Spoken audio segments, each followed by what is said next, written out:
नमस्कार सभी जन 0.1 में आपका स्वागत है। और आज आपको मैं बताने जा रहा हूँ गौतम बुद्ध द्वारा अष्टांगिक मार्ग, 4 आर्य सत्य और 10 शील और 4 बौद्ध संगति जो हुआ था उसके बारे में। मैंने पिछली वीडियो में मैंने आपको यह दर्शाने की कोशिश किया है कि बौद्ध धर्म की शुरुआत कैसे हुई, महात्मा बुद्ध कैसे महात्मा बुद्ध बने, उन्होंने उपदेश देकर कैसे कैसे लोगों के अंदर अहिंसा का एक विचारधारा दिया और साथ ही साथ उंगली माल डाकू जैसे डाकू को उन्होंने हृदय परिवर्तन करा दिया।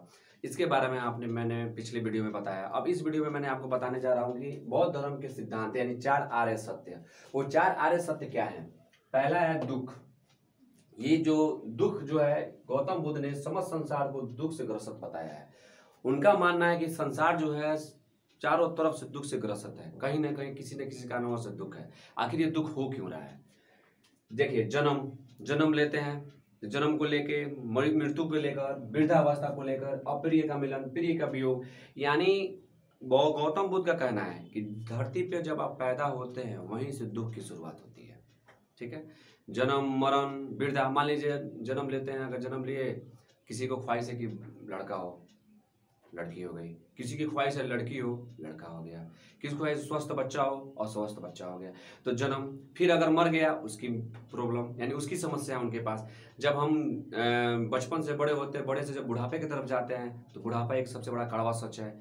जवानी बचपना तो कट जाती है, लेकिन जब बुढ़ापा आता है तो उस काटना बड़ा कठिनाई हो जाता है। फिर आता है आपको प्रिय का मिलन। मान लीजिए कोई प्रिय चीज है, अगर आपको मिल गई तो ठीक है, नहीं मिला तो वियोग। यानी यहाँ पे मैंने लिखा है प्रिय का वियोग, यानी कोई आपकी कीमती चीज है जो आपसे छूट गया, आपसे दूर चला गया तो उसके तकलीफ। और प्रिय का मिलन माने जो मिलना चाहिए वो नहीं मिला, आज जो नहीं मिलना चाहिए वो आपको मिल गया, इसका भी दुख। ये सब दुख के कारण है। गौतम बुद्ध के अनुसार ये 4 आर्य सत्य का पहला पॉइंट है दुख। आपको दुख क्यों है? क्योंकि आपके अंदर इच्छा है। दुख क्यों है? क्योंकि हमारे अंदर इच्छा है कि कुछ ना कुछ पा लेना, और वो चीज जब हमको नहीं मिलेगा तो क्या है? वो दुख है। दूसरा पॉइंट ये बताते हैं दुख समुदाय। समुदाय का अर्थ इन्होंने सबसे पहले बताया है कारण। सबसे पहले आप जानिए कि समुदाय का अर्थ क्या होता है, तो कारण, यानी दुख होने का कारण क्या है।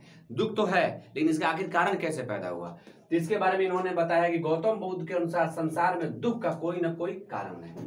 यानी दुख का कोई ना कोई कारण अवश्य है। कहाँ?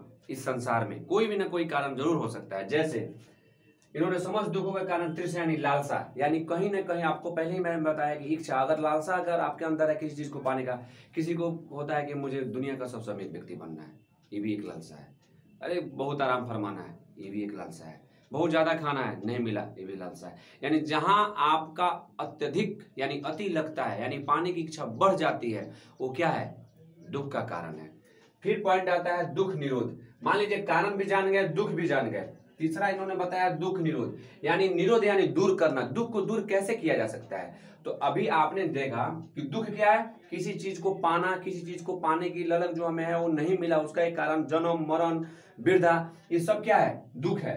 और कारण क्या है इसका? लालसा।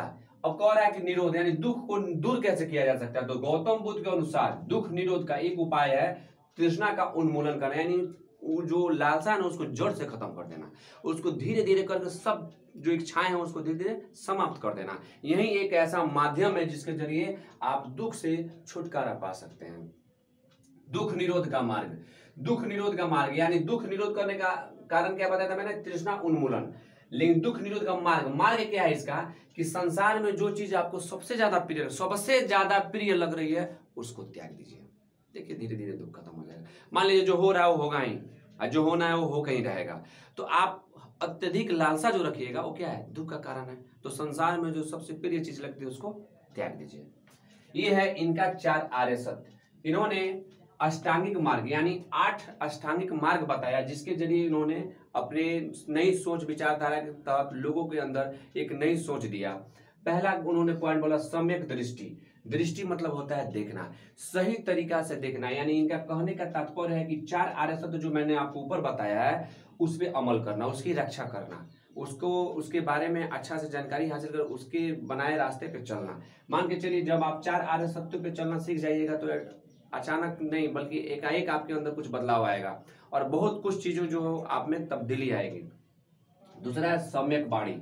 सम्यक मतलब होता है सही तरीका से बोलना। वाणी मतलब बोलना, मीठा बोलना। यानी अगर आप कोई बात किसी के पास रख रहे हैं तो इसका एक तरीका होना चाहिए, एक मतलब ऐसा बात रखें ताकि सामने वाले को आपकी बात सुनने में आनंदित हो, न कि आप कठोरता के साथ बोलिए। फिर आता है सम्यक संकल्प, एक संकल्प लीजिए, यानी सही तरीका से एक संकल्प होना चाहिए कि भौतिक वस्तु का त्याग, यानी जितनी भी भौतिक वस्तु है जिससे मतलब आपको लगता है कि इसके कारण मुझे दुख हो सकता है। मान के चलिए आप बैठे हैं, कमा रहे हैं, यार बगल वाला BMW पे चढ़ रहा है, हम तो स्कॉर्पियो पे चढ़ रहे हैं, यार चलो यार स्कॉर्पियो पे चढ़ रहे हो, तुम्हारा ही स्कॉर्पियो यार, तुम जिसमें उसमें खुश रहो। हो सकता है कि कल तुम निरंतर मेहनत करोगे तो उससे ज्यादा तुम्हें मिल सकता है, लेकिन निरंतर मेहनत करना पड़ेगा। जलन होने से अच्छा है कि खुद पे मेहनत कर लो, खुद को जलो, खुद पे जलो कि यार मैं मेहनत क्यों नहीं कर पा रहा हूँ। दूसरी की मेहनत देख के जलने से अच्छा है कि खुद की मेहनत पे जलन करो ना, कि मैं उस तरीके से मेहनत क्यों नहीं कर पा रहा हूँ, वो स्मार्ट वर्क करके कमा रहा है तो हम क्यों नहीं कर पा रहे हैं। तो अगर आप नहीं कर पा रहे तो करने का प्रयत्न कीजिए, न कि जलन कीजिए। तो भौतिक वस्तुओं को त्याग देना। फिर आता है सम्यक कर्म, यानी अच्छा कर्म करना, अच्छा कर्म करना चाहिए। सम्यक आजीव, सदाचारी जीवन जीना है। सदाचारी, देखिए दिखावा करने वाली चीजें है ना कुछ पलों के लिए होती है, आज आप दिखाइए कल खत्म हो जाएगा, क्योंकि धरती पे जो भी चीज प्राकृतिक ने बनाया सब क्या है, नाश हो रहा है, सबका नष्ट होने वाला है, सब धीरे धीरे क्या हो जाएगा, खत्म हो जाएगा। तो सदाचारी जीवन जीजिए और ईमानदारी से रहिए। देखिए ईमानदारी से कमाई रोटी में बिल्डिंग तो बड़ा नहीं होगा, लेकिन सुकून की नींद बड़ी अच्छी आती है और आप कहीं भी सम्मान से रह सकते हैं। फिर आता है सम्यक व्यायाम, विवेकपूर्ण प्रयत्न एवं शुद्ध विचार रखना, यानी विवेकपूर्ण प्रयत्न मतलब सही तरीका से सोच समझकर, विवेकपूर्ण मतलब होता है सही तरीका से सोच समझकर क्या करना, प्रयत्न करना। प्रयत्न मतलब अपने जिस कार्य को कर रहे हैं उसमें सही तरीका से दिमाग लगाना, सही तरीका से सोच विचार कर निर्णय लेकर अपने आप को आगे बढ़ाना और सदा शुद्ध विचार रखना। शुद्ध विचार का अर्थ होता है कि सही तरीके से विचार, किसी के बारे में गलत ख्याल मत रखिए। कोई किसी कुछ नहीं बिगाड़ सकता है अगर ऊपर वाले ने ना चाहा तो। बिगाड़ लोग ने एक धारणा रख लिया कि हम चाह देंगे तो उनका नाश कर देंगे, कुछ नाश नहीं कर सकते हैं। कहावत है ना कि जब रहमत हो ऊपर वाले का तो आप क्या किसी का बिगाड़िएगा, और जब उनका रहमत हट जाए तो पूरी दुनिया अगर आपके लिए बचाने के लिए आ जाए तो उनकी कहर से नहीं बचा सकती है। तो इसलिए ऊपर वाले पे भरोसा रखिए और शुद्ध विचार रखिए। आप किसी का बिगाड़िए मत, किसी को बिगाड़ कर आप बन गए तो उसको बनना नहीं कहा जाएगा, और किसी को रुला कर अगर आप हंस रहे हैं तो उसको हंसना भी नहीं कहा जाएगा। तो बनना है तो खुद के शुद्ध विचार के जरिए सही तरीका से बनिए, न कि किसी को हरा कर, किसी को डुबा कर। फिर आता है सम्यक स्मृति। स्मृति का मतलब होता है स्मरण रखना, यानी यादाश्त। अपने कर्मों के प्रति विवेक, यानी आप जो भी कर्म कर रहे हैं उसमें आप सोच समझकर अपना काम कीजिए कि यह काम करेंगे तो क्या फायदा, यह काम नहीं करेंगे तो क्या नुकसान है। एवं सदा सावधानी, माफ कीजिएगा, सावधानी को सदैव स्मरण रखना, यानी आप जो कर्म कर रहे हैं उसके प्रति आप सोच विचार के काम कीजिए, साथ ही सावधानी पूर्वक और सदैव स्मरण रखिएगा कि सावधानी से काम करना है, जल्दीबाजी में काम नहीं करना है, नहीं तो नुकसान ज्यादा हो सकता है। जैसे खरगोश जल्दीबाजी किया ना, जिसकी वजह से क्या हुआ, हार गया। अब कछुआ निरंतर प्रयास करता रहा, निकल गया। तो सावधानी भी होनी चाहिए और अपने कर्म के प्रति सोच समझकर भी काम करना है। तीसरा आता है, माफ कीजिएगा, आठवां आता है सम्यक समाधि। लोभ, द्वेष, आलस, बीमारी एवं अनिश्चय से दूर रहने का उपाय करना। लोभ, लालच क्या है, हर इंसान का एक मतलब क्या है, मन में एक रहता है लालच, हम सभी के अंदर कुछ पाने का लालच है, थोड़ा है तो उससे ज्यादा आ जाए, उससे ज्यादा आ जाए, उससे ज्यादा आ जाए। द्वेष, एक दूसरे की तरक्की को देख के चलते हैं, एक दूसरे की, खासकर पड़ोसियों में देखिए ज्यादातर देखने को मिलेगा, वो अपना घर के दरवाजा को नहीं देगा लेकिन आपके जंगला को जरूर एक बार झांक लेगा। क्या है कि जंगला में थोड़ा दरार होता है, वहीं से झांक लेगा कि आपके घर क्या हो रहा है क्या नहीं हो रहा है, लेकिन अपना वो दरवाजा नहीं देखेगा, हमारा दरवाजा टूटा है, हमारा भी लोग देख रहा है। तो द्वेष यानी जलन नहीं रखना चाहिए। आप अपने कर्मों के अनुसार मेहनत करके कमा रहे हैं किस्मत के जरिए, वो अपने कर्मों और अपने किस्मत से कमा रहा है, तो फिर जलना किस बात से। वो तरक्की कर रहा है तो आपको खुश होना चाहिए, आप भी मेहनत करके तरक्की कीजिए। आलस, आलस हम सभी के लिए एक सबसे बड़ा बीमारी है। हम सब ये सोचते हैं कि चलो 10 मिनट बाद काम करते हैं, कल करते हैं, परसों करते हैं, 20 दिन बाद करेंगे। तो ये हमारी एक क्या है, एक सबसे बड़ी बीमारी। हम कहते हैं कि शारीरिक बीमारी से भी बड़ा बीमारी है आलस, और ये बहुत सारी बीमारियों को जन्म दे देता है। जैसे आलस रहिएगा, मान लीजिए सुबह उठने का एक आपने रूटीन बनाया, कहा चलो 10 मिनट बाद उठते हैं, 15 मिनट, आज 10 मिनट किया, 15 मिनट हुआ, इस तरह करते करते आपकी जो समय सारणी है वो धीरे धीरे खराब हो जाएगी और वो एक बीमारी का स्वरूप ले लेगा। तो आलस भी नहीं होना चाहिए, जिस काम को करना है निश्चय से कीजिए। फिर आता है बीमारी, मान लीजिए कोई ऐसा चीज मत खाइए, ऐसा चीज मत कीजिए जिससे बीमारी होने के चांसेस हो जाते हैं। जैसे मान के चलिए बहुत लोग खाते खाते बहुत ज्यादा खा लेते हैं, टेस्टी चीज ज्यादा भी नहीं खाना चाहिए, हल्का भोजन करना चाहिए। ये नहीं कह रहे हैं कि भोजन नहीं है, भोजन कीजिए लेकिन थोड़ा सा हल्का कीजिए, और कुछ ऐसा भोजन न कर लीजिए जिससे आपको बीमारी हो। मान लीजिए मुझे शुगर है और मैं मीठा खाते जा रहा हूँ, है, मान लीजिए कोई अलग बीमारी है और उसके विपक्ष में मैं भोजन कर रहा हूँ, नहीं करना है। जिस चीज के लिए जो भोजन बनाएगा वो चीज कीजिए। अगर आपको अगर कोई बीमारी अगर हो गई तो उस बीमारी से ग्रस्त है तो आप जो चीज माना किया गया उसको मत खाइए। फिर होता है और निश्चय से दूर, माने आप और निश्चय माने कोई चीज माने ये मुझसे नहीं हो सकता है, मैं ये नहीं कर सकता। दुनिया में ऊपर वाले ने आपको डायमंड बना के भेजा है, हीरा है आप। हर एक व्यक्ति यहाँ पे जो पैदा हुआ वो डायमंड है, बस वो अपनी परख नहीं जानता है। इसलिए आप वो हर एक काम कर सकते हैं। लोगों का सुनना छोड़कर अपने काम पे फोकस कीजिए। आप हर काम को आसानी से कर सकते हैं और सही तरीके से उसका क्या कर सकते हैं, निर्माण कर सकते हैं। इसलिए अनिश्चय से दूर रहने का उपाय ये हुआ 4 आर्य सत्य और अष्टांगिक मार्ग। अब आता है 10 सील। उन्होंने 10 सील बताया जिसके जरिए उन्होंने बौद्ध धर्म के लोगों को जो बौद्ध धर्म स्वीकार किया तो उनके अंदर ये चीज होना ही चाहिए। जैसे अहिंसा, यानी हिंसा आपको नहीं करना है। सत्य, हमेशा सत्य बोलना है।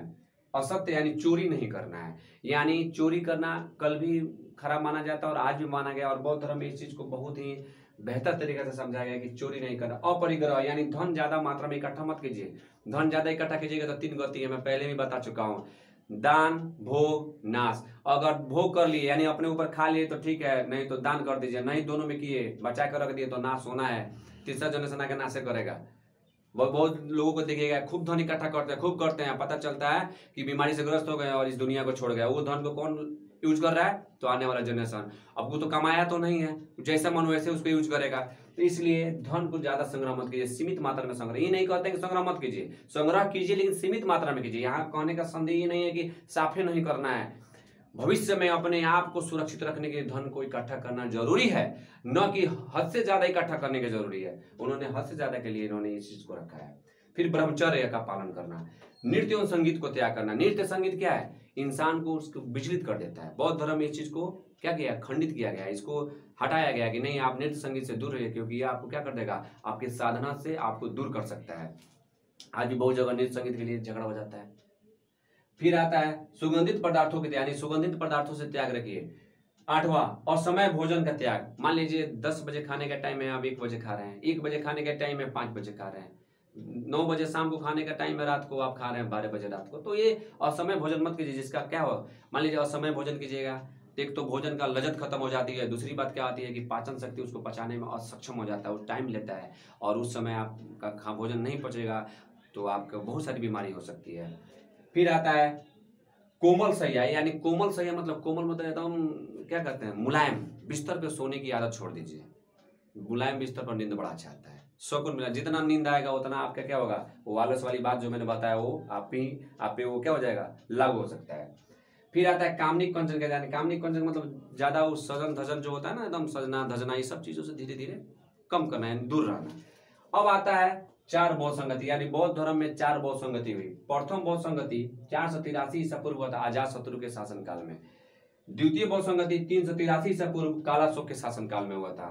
तृतीय बौद्ध संगति 250 ईसा पूर्व अशोक के शासन काल में हुआ था। और चौथा बौद्ध संगति प्रथम शताब्दी ईस्वी में हुआ था कनिष्क के शासन काल में। यानी ये 4 जो बौद्ध संगति हुआ 4 शासकों के काल में हुआ था और चारों को मैंने डेट के साथ और उनके नाम के साथ मैंने अंकित कर दिया है।